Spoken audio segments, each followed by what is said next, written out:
regularly. And for those of you who are new, get ready.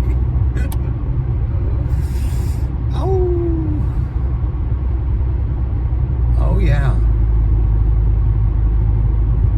It's nice that we're in a warm season. Even though I have my scarf on, cold mornings, but it warms up quickly. And that is a welcome change. Oh, goodness. Goodness gracious.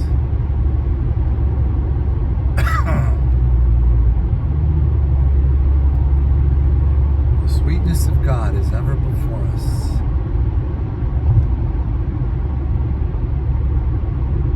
We need to give thanks.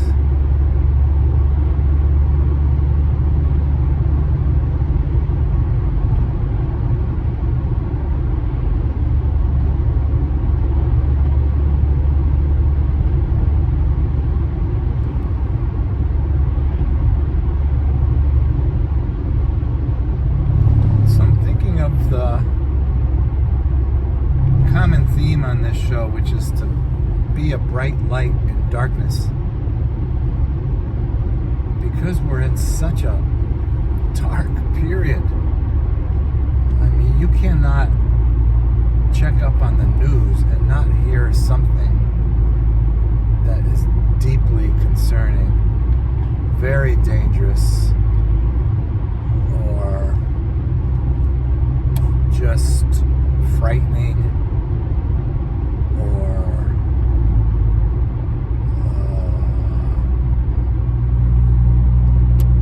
I can't think of another term. Dangerous and frightening sounds about right.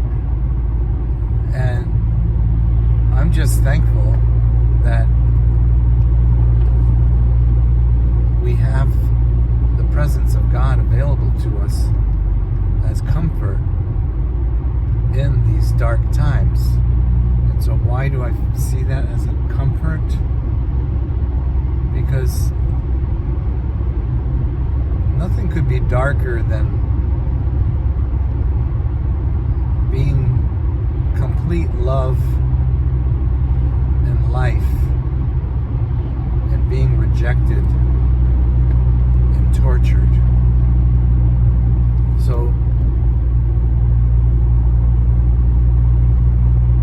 power that Jesus had to get through his darkest hour is our gift. And that's why we can always be thankful, because that's always before us, because the gift of himself is endlessly with us and without any conditions. It's ours to have. It's ours to be our source of joy and peace, no matter what the circumstances are. And so that's what faith is. People often, use the term like believing in something with, when you have no evidence of the truth of it. But that's not what it is. God gives us endless examples of his providential compassion.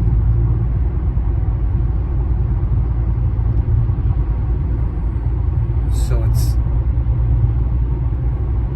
our gift back to him of faith that we walk in the knowledge of that gift, not in the hope or the false belief in something we came across in the Bible, or our own ideas of who God is. That's not faith, that's imagination.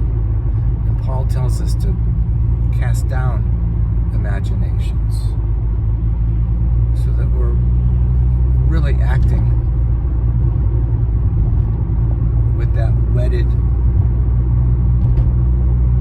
bonding of faith and knowledge. And again, people often miss this point. It's knowledge because we have endless evidence surrounding us of God's goodness and care. And if you don't have that experience, it's because you have yet to submit to the ascendant place that Jesus holds in all of the universe.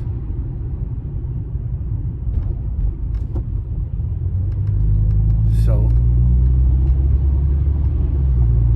how do you get there? How can you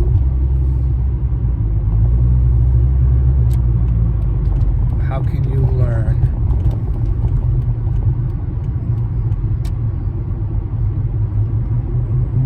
to submit yourself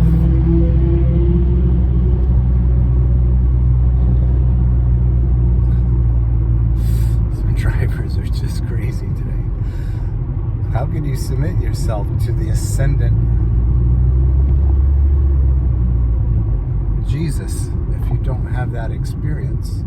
Well, you just need to open yourself up to it and just ask God directly.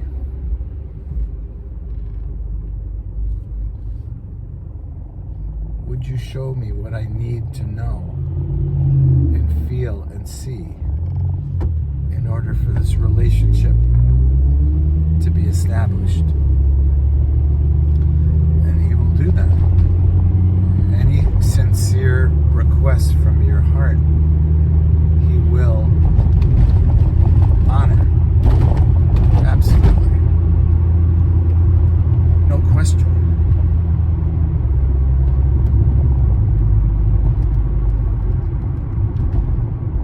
And I would go so far as to say, no matter what your definition of God is, or however you've come to understand God,